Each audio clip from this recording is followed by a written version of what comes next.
Bon, Lésine, vous y croyez à ce rebond? El Famoso niveau clé, hein? Fêlure, ici, les niveaux clés. Et on se rapproche.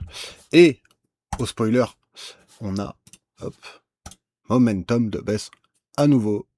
Au spoiler, en 2 voire 3 morceaux. Voilà. Par contre, bonne nouvelle, après, voilà, il y a de l'activité. La 72, là, peut-être après la 70, la 72, là, pourrait peut-être redevenir intéressant le marché à la hausse. Mais là, attention, bientôt le rejet. Là, l'augure, il nous dit la configuration, elle est clairement hostile avec des résistances 64 130, 120, 64 400, voire, hein, j'ai envie de dire, parce que notre bougie d'alignement, c'était celle-là. Hein.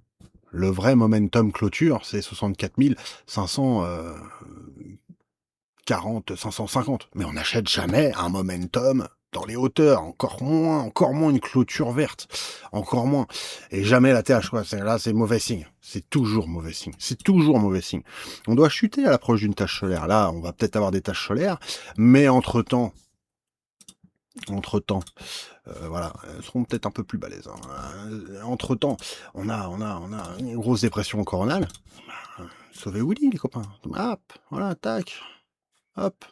Scénario le plus probable. Scénario le plus probable pour l'instant. Et le rejet, il va arriver. Hein. Il va arriver théoriquement sous l'augure baissier, qui va entrer, qui est en train de commencer à manger l'horizon des événements. Hein. Milieu, nord, sud. Tracer un trait imaginaire, voilà, c'est tout, point barre. Hein. Dès que c'est aligné au centre, c'est mauvais. Donc là, les premiers morceaux noirs là qui viennent de gauche à droite, bah, les premières taches noires, elles commencent à s'aligner. On a 12 heures pour être en plein dedans, 24 heures pour continuer à être en plein dedans. Dans 2 jours, je pense que ce sera fini, ça c'est sûr, possiblement. Mais voilà, on a une période et on a plus ou moins, voilà, on a des phases chronologiques hein, où on rentre dedans et on sort de nos signaux de baisse. Mais bon, les fois où on a eu des signaux de baisse, à chaque fois, bon, quand ils sont tout petits comme ça, hein, et encore, voilà, on en a eu que ces deux-là parce qu'ils étaient accompagnés de momentum d'achat, mais à chaque fois, on approche de ça, à chaque fois on chute. Donc là, j'ai envie de vous le dire, pour l'instant, en l'occurrence, elle est absolue hein, sur la grille de lecture. Elle est absolue. Au niveau des momentum de baisse, bah oui, on est en bear market, ils sont plus précis. Grille de lecture, hein, et c'est pour ça que je vous dis, la grille de lecture, à un moment donné, elle va nous le dire, avec la synchronicité avec les tâches solaires qui va revenir de plus en plus forte, les combos qui seront de moins en moins contredits, etc., ou qui donneront de meilleurs stats de plus en plus, on va le voir, ça, on va le voir, de toute façon, dans les chiffres. Et après, c'est les tâches solaires qui vont passer crème. Hein. Mais là, si on est vraiment encore dans le bear, encore et encore, parce qu'il y avait d'autres momentum hein, qui étaient très annonciateurs, on les a pas fait. Mais bon, Price Discovery, toujours la prophétie, hein. Ah, je vous la refais à chaque fois. Ah oui, mais pour l'instant, la grille de lecture, aussi fou que ça puisse paraître, hein, elle nous a dit il fallait clôturer plus bas là, 60 300. Donc là, avec un bon tas de signaux baissiers, là, on va rentrer dedans, plus des signaux d'achat là qui sont pas tout de suite. Hein. En H4, là, on a le temps de creuser un différentiel à la baisse, là, sûr. Ah, sûr dans les statistiques. Hein. Voilà, ma grille de lecture, pour moi, là, sûr, il y a une grosse tendance. Une grosse tendance, la beige, à nouveau, un moment bien baissier. Comme on avait vu, par exemple, ici. Hein, tout simplement ici. Structure épaule, tête, épaule en H1. Hein, tout bêtement, plus entrer dans un momentum de baisse, même léger, mais il était là. Et puis on voit la structure, on voit ce qui est en train de se passer, on voit le support, on voit la cassure, pof. Et puis voilà, on va aller chercher un différentiel. On a au moins une poussée, c'est sûr à chaque fois. Voilà, toujours en sortie. Après, on peut se reconstruire. Hop, en sortie, on peut au moins essayer de se reconstruire. Mais notre pression, elle est là, théoriquement. Donc on va attendre, on va rentrer dedans. Je vous dis, regardez avec moi Space Weather Live, l'application, au moins elle donne les notifications, celle-là, intéressant. Vous verrez bien, bon, on vous donnera la notification, j'ai envie de dire, regardez par vous-même, une fois que c'est bien aligné, hein, voilà, les taches noires sont bien au centre, on commence à manger les énergies, hein. Et après, voilà. On nous dit tout ça, c'est les travaux d'héliobiologie, hein, origine des travaux d'héliobiologie, champ plus vaste de la chronobiologie. Il y a l'étude de l'effet de l'ionisation de l'air aussi sur les organismes biologiques, sur la cosmobiologie aussi. Bon, après, ça fait partie à peu près du même champ. Voilà, je vous dis, c'est simplement de l'héliocausalité, donc cause et les effets au niveau solaire. Voilà, dérivé de l'héliobiologie, parce que bah, on cherche l'impact de masse, en fait, sur le vivant, hein, sur l'humain, l'humanité, qui est devant ses écrans, hein, en train de gérer ses petites finances. Voilà, l'étude de l'influence des rythmes de l'activité solaire sur la biosphère. Voilà, des techniques de recherche historique, la historiométrie, qui lui permet de lier ensemble des cycles de l'activité solaire, du climat de la Terre et des activités humaines de masse. Bah, c'est ça qu'on cherche. Donc voilà, c'était Alexander Chivensky, donc un chercheur soviétique du siècle passé, qui a initié le concept, hein, le champ de recherche sur l'activité solaire. Bon, après ça, on a toujours, voilà, de tout temps, prophétisé, voilà, fantasmé, imaginé, plus ou moins attesté aussi, de toute façon, le comportement du soleil depuis la nuit des temps, hein, sur l'influence de l'humanité. Il n'y a rien à voir. Bref, qui vivra verra, et pour l'instant, notre augure, pour l'instant, bah, il nous time le marché, donc là c'est en train de reprendre. Là on approche d'un momentum de baisse, et puis les gens ils s'excitent et tout, très bien, on va bientôt vendre encore, là, à nouveau. Ouais. Non, c'est pas de l'espoir ça, hein. L'augure, il nous dit, non, c'est pas de l'espoir là, c'est des targets de vente là qu'on vient chercher. C'est des targets de vente là qu'on vient chercher. Voilà, c'est ça qu'il nous dit l'augure. Donc, l'espoir, trader dans le sens de l'augure, les copains. Trader dans le sens de l'augure. Je vous le conseille. Et dites-moi des nouvelles aussi, n'hésitez pas. Donc, s'il faut que ça puisse paraître, là, USDT dominance, USDC dominance, bah, ça risque de repamper bientôt. Voilà, mais pour l'instant, on continue à chuter là en H4, hein, un petit peu pour récupérer des tarots après ce dump, hein, donc ergo ce pump sur la dominance des stablecoins. Et voilà, pour l'instant, bah, on risque peut-être de continuer, mais à un moment donné, pour renvoyer la purée à la hausse, théorique, parce qu'on a un signal de baisse. Donc après, écoutez les amis, hein, de toute façon, notre augure, des fois il se contredit, mais c'est pour lancer des prophéties après, hein, c'est qu'il y a une logique derrière, hein, théoriquement. Théoriquement, justement, on a, au niveau de la grille de lecture, au niveau de l'explication, théoriquement, on est expliqué à plus de 90% sur tout ce qui se passe sur le marché. Après, on peut avoir voilà, le marché qui réagit et qui va contraire à toutes les prophéties, toute la grille de lecture, tout. Voilà. Mais ça, c'est une fois sur 10, j'ai envie de dire. Honnêtement, de toute façon, depuis là, on est en train d'attester quand même. Hein. Si vous suivez la grille de lecture, hein. Donc avec contre-indication, c'est normal. Hein. Momentum d'achat, ça dégueule. Où est les tarots d'entrée? Bah les tarots d'entrée, voilà, dépression coronale, alerte de volatilité, et puis après tout ce schlag au sud, et puis bah non, le point d'entrée il était à chier. Ah oui, ça c'est expliqué par la grille de lecture. Et bah, c'est que des combos comme ça. Donc théoriquement, on a l'information quand ça va bien repartir. Voilà. On aura l'information. Donc on a aussi, je crois, une petite tache solaire qu'on a eue là, la 71, qui nous refait remonter un peu les niveaux là au cric. Depuis quelques bougies H4 à tout casser, mais la 70 pour être intéressante, maximum pour commencer. Voilà. Et si on chute à l'approche, on verra bien. Mais si on continue à monter, parce que là c'est double combo. Hein. Double combo. On aligne la 70, donc elle vient de gauche va à droite, voilà. Et pendant ce temps-là, on approche des signaux de baisse, on a notre momentum d'achat, et ça continue à monter jusqu'aux signaux de vente, et puis là, bon, là c'est pour faire du sale. Là c'est pour faire du sale, vraiment.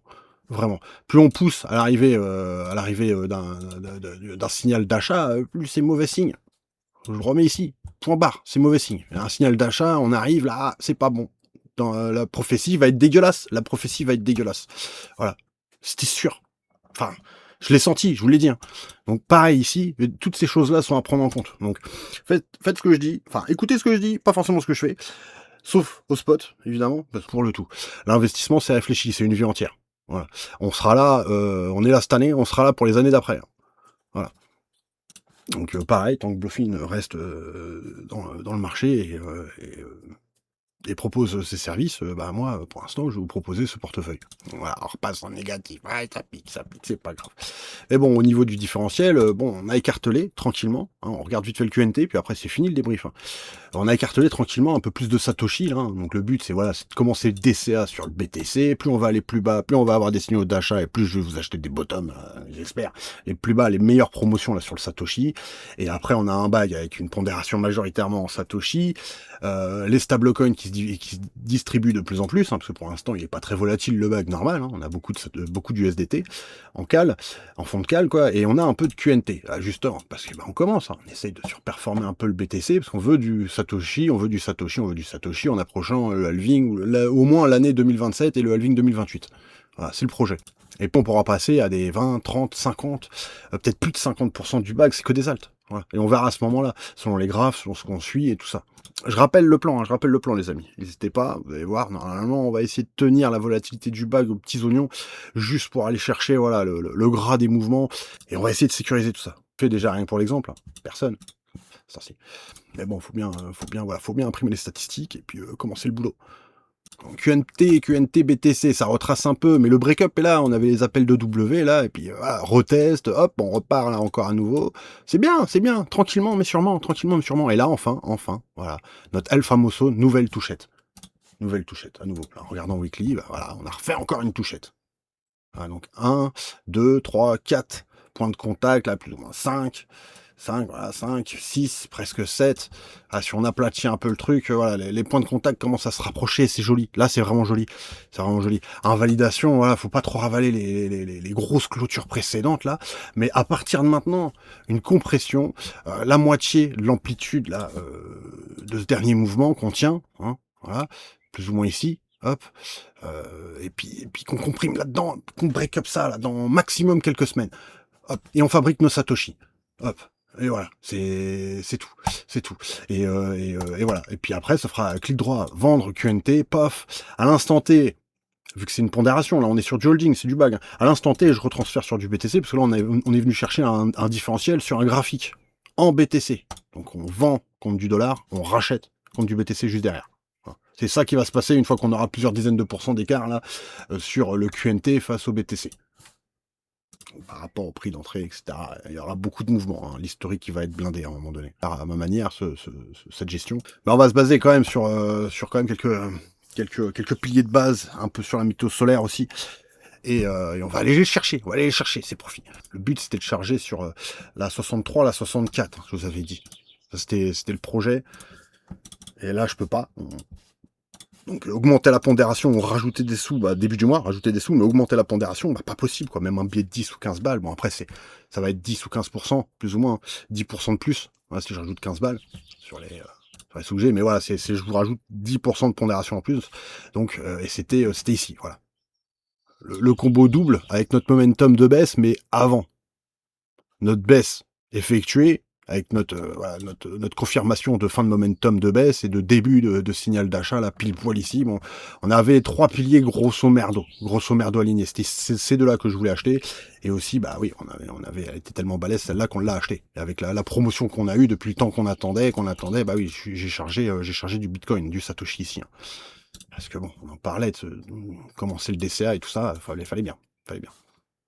Donc on attend les prochaines tâches solaires, on regarde vite fait l'héliographie, là, il n'y a pas grand chose, qu'est-ce qui se passe? Pas mis à jour grand chose, non, tout ce qu'on sait c'est que voilà, tout ce qui était en train de tourner là à droite est en train de revenir à gauche, et là ça y est, c'est en train d'arriver, donc de jour en jour, il nous reste une petite semaine, et théoriquement on est peut-être sur un joli petit prix d'entrée là, d'ici une semaine à peu près. Donc fin juin les amis, peut-être ça va être un bon prix d'entrée pour un rebond, après c'est pour aller plus bas sur certaines cryptos, plus ou moins, voilà, si on continue le bear jusqu'à octobre, tant pis. Mais dans tous les cas, notre augure, il nous le dit. Hein. 71, si t'y crois vraiment. La 70, elle ressemble à une douille. Hein. Il y a 2 momentum de baisse qui viennent. Hein. Donc t'es sûr, t'as pas envie de patienter la 72 là et encore un peu après. C'est annoncé par l'augure. Voilà. Et comme je vous dis, attention, si on continue à pousser là en H4 pour aller chercher un support, enfin une résistance, et qu'on entre dans notre momentum de baisse, qui va se mettre, voilà, je vous le finis rapido comme ça. On va l'ajuster, hein, on va l'ajuster après. Après, on regarde les datas et on va l'ajuster. Mais globalement, voilà, après on est dedans, et puis voilà, il sera rouge, celui-là, hein, rouge, plus ou moins, ouais, rouge, voilà. Comme les autres, là, ils sont quand même assez balèzes, donc on met les codes couleurs, hein, quand ils sont légers, celui-là, il était plus ou moins orange. Hein, orange, machin, un truc, bon bref.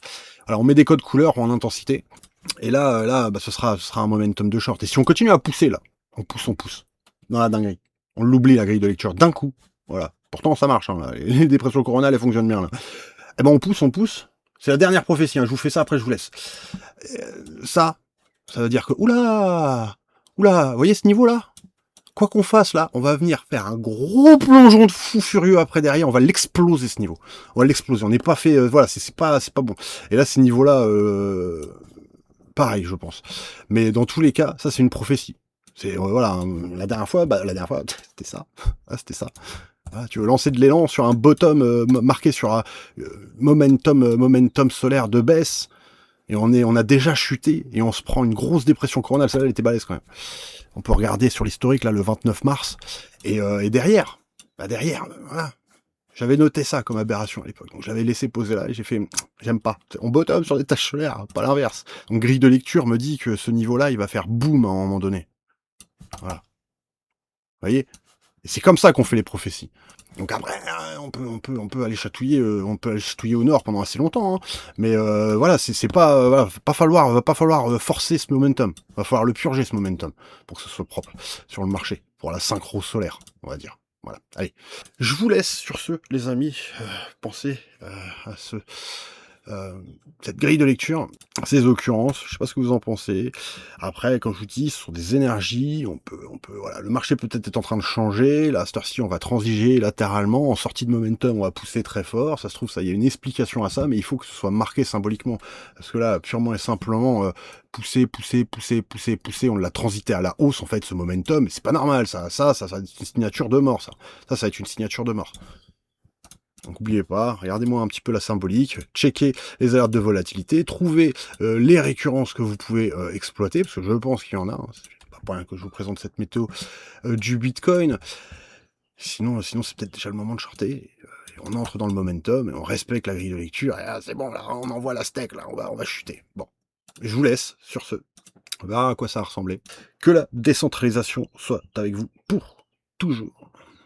Et patience mes petits loups, la chasse approche et on va croquer des bons prix, je pressens. Bref, soyez prudents sur le marché, harponnez avec prudence, surtout sécurisez vos gains. N'oubliez pas. Ciao ciao.